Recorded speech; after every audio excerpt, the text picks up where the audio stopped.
Court is now in session. I will Catherine Gables presiding. You may be seated. Good afternoon, everyone.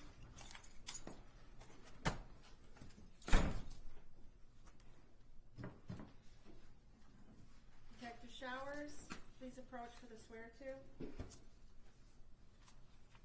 Please raise your right hand. Do you swear that the information being provided is true and accurate to the best of your information, knowledge, and belief, subject to penalties of perjury? I do.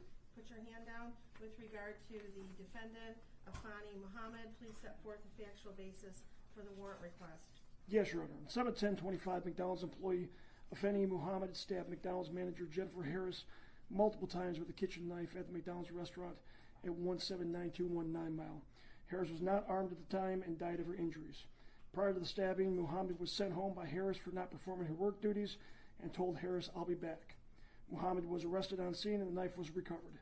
Muhammad admitted that she intended to kill Harris and stated that after she was sent home, she drove to a nearby park, decided to come back and stab Harris with a knife that she had inside of her vehicle.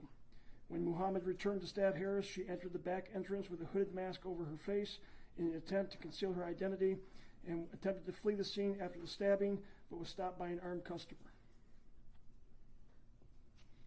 And the requested charges are murder in the first degree, count 2, dangerous weapon, carrying with unlawful intent, and there's a habitual second notice offense. Is that correct? That is correct, Your Honor. The warrant is being signed and we can proceed to arraignment. Thank you, Your Honor. Calling file number 25354, People versus Afani Badu Muhammad. Counsel appearances for the record, please. Good afternoon, Your Honor. Sean Hankel appearing on behalf of the people. Thank you very much, Jennifer. Please, this honorable court, Matthew McConnell, appearing on behalf of Mrs. Muhammad, who does appear to be issue. Your name, please, ma'am.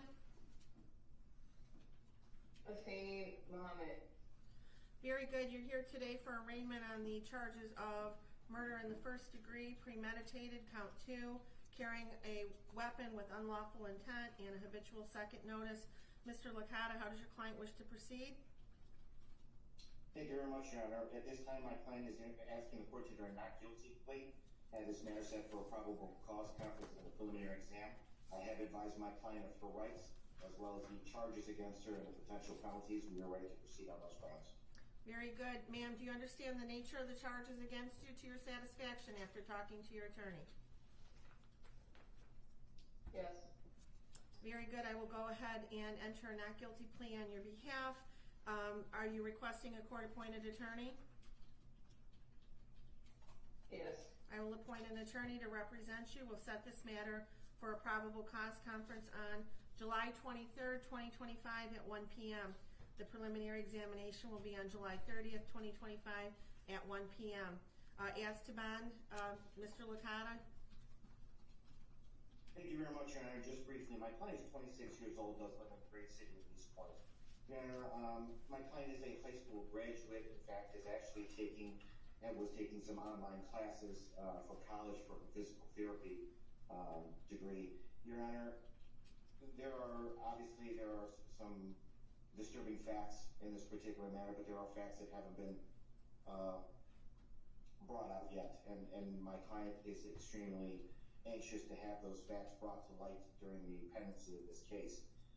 She was in an extremely abusive relationship that was not only mental but physical, that involved alcohol issues, which is where the habitual second stems from, and her prior record. Your Honor, my client is a helpful person. She's a giving person. She's actually is credited with saving a life because of a 60-year-old who had skin cancer that she may go to the doctor to find out that that's exactly what it was, and that person is doing extremely well right now. I understand the facts that have been laid out today in the warrant, but at this time, Your Honor, we are asking the court to consider a bond in this matter that is appropriate, that my client can meet so that she can meet with her attorneys and prepare her for defense in this matter. Thank you. Thank you. On behalf of the people? Yes, thank you, Your Honor. Pursuant to court rule, the court is well within its authority to grant no bond involving any case involving murder. In this case, we are requesting no bond for this defendant. Also provided within the court rules are certain factors for this court to consider when determining whether to grant any bond at all, and in this case we are requesting no bond as I indicated. First of all, the court can consider whether or not this defendant is a threat to the community. She entered a public building with other individuals, other employees that were present. She produced a weapon that was a knife longer than 3 inches, and she stabbed the victim multiple times, up to possibly as many as 15 times, eventually causing her death. There were other employees that were present at the time, some of which attempted to help the victim after the stabbing occurred. That alone is enough to show that there is a threat to the community. She then ran from the building to her vehicle, presumably with the intent to flee from the scene. She was stopped by a helpful bystander. You're also able to consider the likelihood of conviction in this case, given the facts as laid out by Detective Showers and the information that the prosecutors have reviewed in order to charge this defendant. There is a very high likelihood of conviction.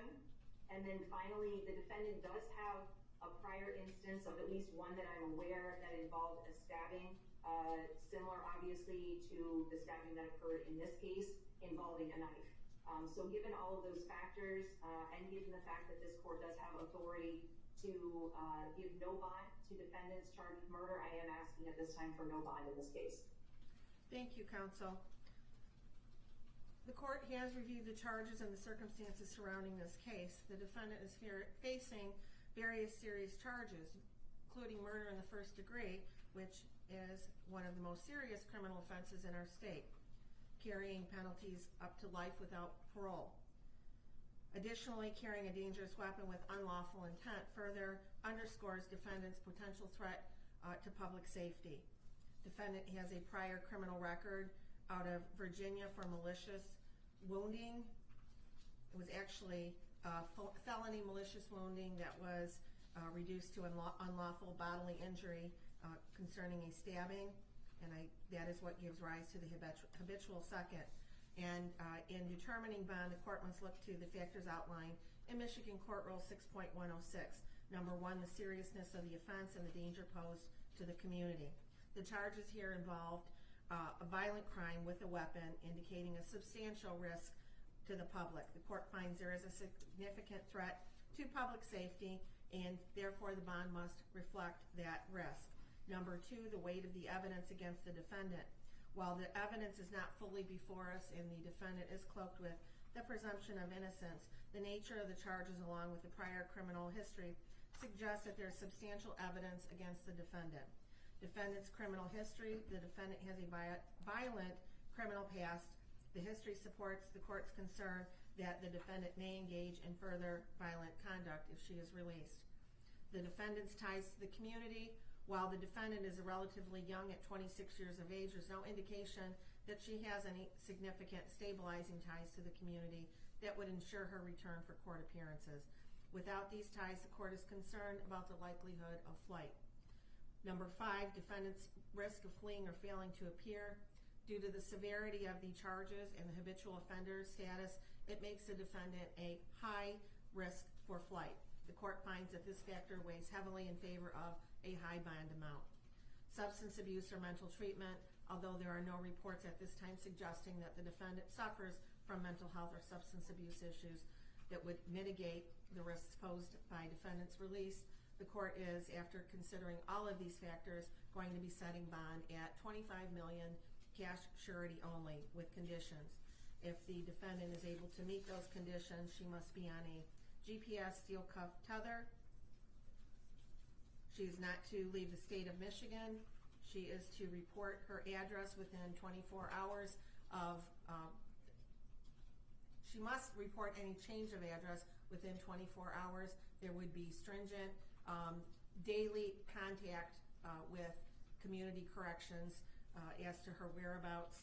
She also would be required to have alcohol and drug testing as condition of her release. There would be no contact with the family of the decedent. Any witnesses, she is not to return to McDonald's.